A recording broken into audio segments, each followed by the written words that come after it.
নমস্কার, max video নতুন একটা ব্লগে আপনাদের সকলকে স্বাগত জানাই। আজ 27 এপ্রিল, রবিবার। এখন বাজে সকাল 11টা। এখন থেকে আমি আমার আজকের ব্লগটা শুরু করছি। আজকে সকাল থেকেই ওয়েদারটা মেঘলা মেঘলা করছে, তবে 2-3 দিন আগেই আবহাওয়া দপ্তর জানিয়ে দিয়েছিল এই 27 আর 28 তারিখে ঝড় বৃষ্টির সম্ভাবনা রয়েছে। দেখা যাক আজকে সারাদিনের আবহাওয়াটা কেমন থাকে। আর আমি প্রতিদিনের মতন আজকেও সকালের সমস্ত কাজকর্ম সেরে তুলতুলকে ব্রেকফাস্ট করিয়ে তারপর গেছিলাম স্নানে। স্নান পুজো সেরে এই সবে মাত্র উঠলাম। আর এখন আমি ব্রেকফাস্টটা সেরে নেব। আজকে আমাদের জন্য ব্রেকফাস্টে বানিয়েছি কালো জিরে, কাঁচা লঙ্কা, টমেটো, ধনেপাতা দিয়ে আলু ফুলকপির তরকারি, মুড়ি দিয়ে আর এই তরকারিটুকু দিয়ে ব্রেকফাস্টটা সারবো। আর তুলতুল এখন বাবার সাথে খেলা করছে।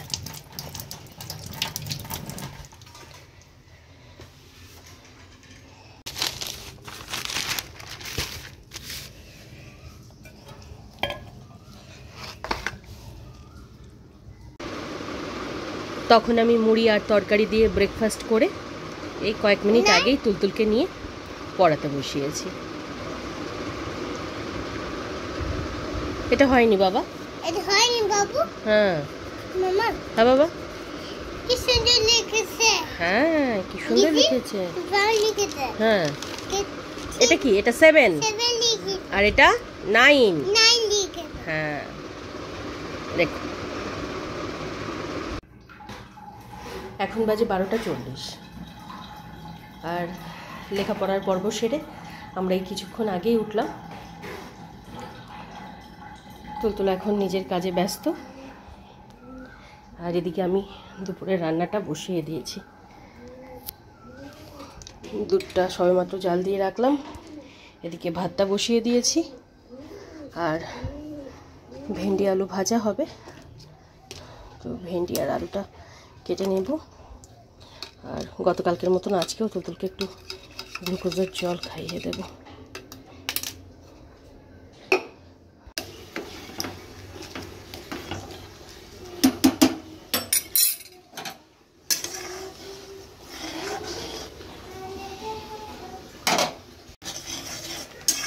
এখন বাজে 1:30 আর এদিকে আমার দুপুরে রান্নাবান্না প্রায় কমপ্লিট, শুধু চাটনিটা হলেই হয়ে যাবে। এখানে আছে আলু ভেন্ডি ভাজা, ভাতের মধ্যে তুলতুলের জন্য একটা ডিম সেদ্ধ দিয়ে দিয়েছি, আর এখানে আছে টমেটো দিয়ে টক ডাল। আর আমি খেতে বসার আগে একটা ডিমের অমলেট ভেজে নেব, তাই পেঁয়াজ, লঙ্কা, নুন এগুলো সব গুছিয়ে রেখেছি।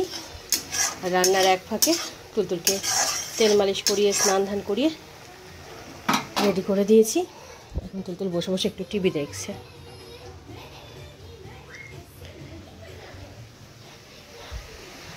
সিঙ্কে কিছু বাসন কুসন ছিল, সেগুলো সব মেজে ধুয়ে সবে মাত্র রাখলাম। চাটনিটা হয়ে গেলে গ্যাস ওভেন, রান্নাঘর এগুলো সব ধুয়ে মুছে পরিষ্কার করে তারপর তুলতুলের খাবারটা বেড়ে খাইয়ে দেব।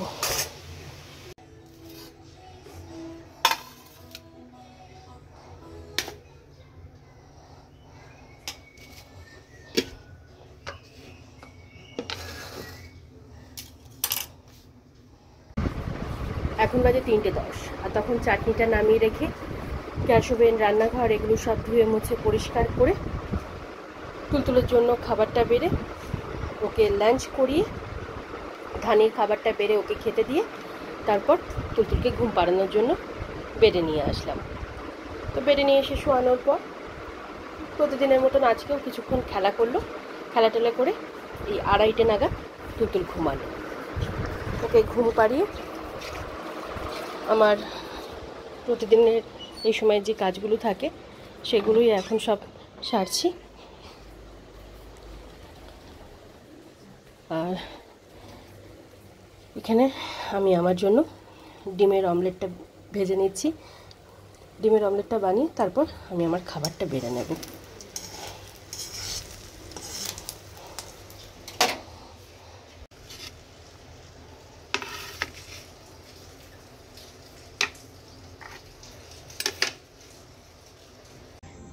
Good evening. এখন বাজে 7টা, আর আমি বিকালের সমস্ত কাজকর্ম সেরে তুলতুলের জন্য দুধটা গরম করে ঠান্ডা করতে রেখে তারপর আমি হাত মুখ ধুয়ে ড্রেসটা চেঞ্জ করে গেলাম সন্ধে দিতে।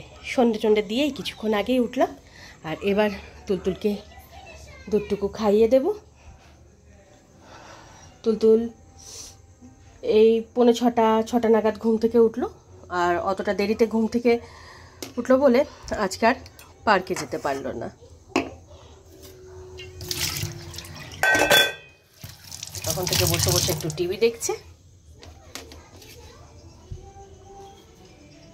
আর এবার ওকে দুধটুকু খাইয়ে দিয়ে আমি যোগাটা সেরে নেব। মামা, তুমি এটা কি ড্র করছো বাবা? স্ট্রবেরি। আচ্ছা, আউট অফ লাইন যেন না হয় মা। হ্যাঁ হ্যাঁ, করো সুন্দর করে। আগে এটা করে নাও, এটা ফিনিশ করে। হ্যাঁ ঠিক আছে, আগে এটা ফিনিশ করে নাও। হ্যাঁ নাও, করে নাও। ঠিক। এখন বাজে 9টা, আর তখন তুলতুলকে দুধটুকু খাইয়ে আমার কিচেনের 2-1 কাজ বাকি ছিল, সেগুলো সব সেরে কিছুক্ষণ যোগা করে এই 8:15-20 নাগাদ তুলতুলকে নিয়ে একটু পড়াতে বসিয়েছি। আর তুলতুল এখন ড্রয়িং করছে। করো, আর এখানে গ্রিন কালার হবে। হ্যাঁ হ্যাঁ বাবা, হ্যাঁ স্ট্রবেরি খাচ্ছে। আচ্ছা দেব, করে নাও। দেবো দেবো, হ্যাঁ হ্যাঁ দিয়ে দেবো দিয়ে দেবো। ঠিক আছে, আমি কিনে নিয়ে আসবো। হ্যাঁ হ্যাঁ হ্যাঁ হ্যাঁ, খাবে খাবে, মিষ্টি খাবে, স্ট্রবেরি আচ্ছা। তাহলে তুই করে নে, আগে করে নে। হ্যাঁ করে নাও, না কর। হুম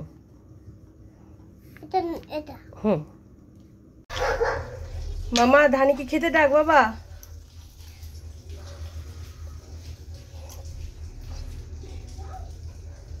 ধানি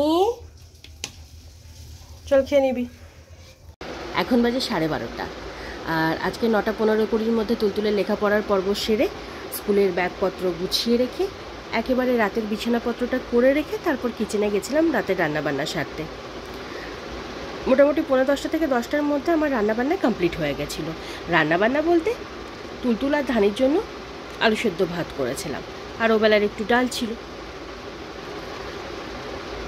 তো রান্নাবান্না সেরে প্রতিদিনের মতন আজকেও তুলতুল আর ধানি ওদের দুজনের খাবারটা একসাথে বেড়ে নিয়ে আগে ধানিকে খেতে দিয়ে তারপর তুলতুলকে খাইয়ে দিয়েছিলাম। মোটামুটি 10:20-25-এর মধ্যে ওদের ডিনার কমপ্লিট হয়ে গেছিলো। আর ডিনারের পর তুলতুলের প্রতিদিনের যে কাজগুলো থাকে সেগুলো সব সেরে তারপর ওকে ঘুম পাড়ানোর জন্য বেডে নিয়ে আসলাম। তবে তুলতুল আজকে অনেকটা দেরিতেই ঘুমিয়েছে। আসলে যেদিন বিকেলে একটু দেরিতে ঘুম থেকে ওঠে সেদিন ওর সহজে ঘুম আসতে চায় না রাতে। আজকেও প্রায় 11:15 নাগাদ ঘুমালো। ওকে ঘুম পাড়িয়ে মশারিটা টাঙিয়ে দিয়ে আমার রাতের প্রতিদিনের যে কাজগুলো থাকে সেগুলো সব সেরে এই এতক্ষণে আমি এ ঘরে আসলাম। আর এখন তুলতুলের কিছু বইপত্র নিয়ে বসেছি, এগুলো সব আলাদা করে রাখতে হবে। এগুলো গত বছরের বইপত্র, সব তো ছিঁড়ে খুঁড়ে পাট করে দিয়েছে।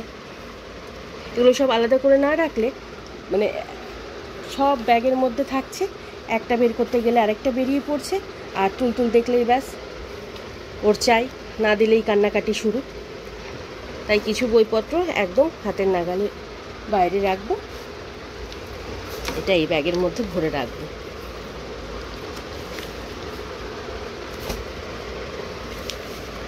আর আজকে সকাল থেকেই তো ওয়েদারটা মেঘলা ছিল। অবশ্য আবহাওয়া দপ্তর জানিয়েছিল যে আজ আর কাল মানে 27 আর 28 তারিখে ঝড় বৃষ্টির সম্ভাবনা রয়েছে। তবে আজকে তো সারাদিনে ঝড় বৃষ্টি কিছুই হয়নি। তবে এই 5-6 দিন ধরে যে অসহ্য গরম পড়েছিল, আজকে সেই তুলনায় গরমটা অনেকটাই কম আছে।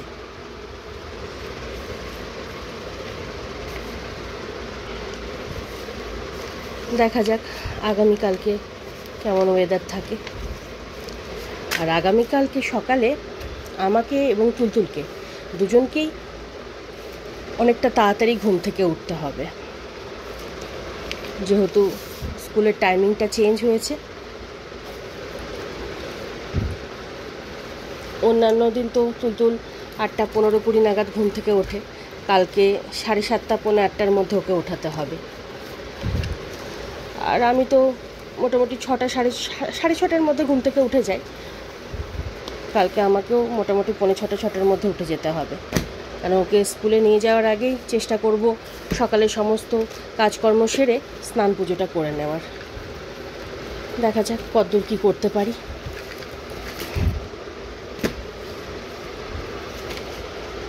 এখন এই সমস্ত বইপত্রগুলো একটু ঠিকঠাক করে গুছিয়ে রাখি, নাহলে আমার আর সময় হবে না। তাই আজকের ব্লগটা আমি এই পর্যন্তই রাখছি। আজকের ব্লগটা আমি এখানেই শেষ করছি।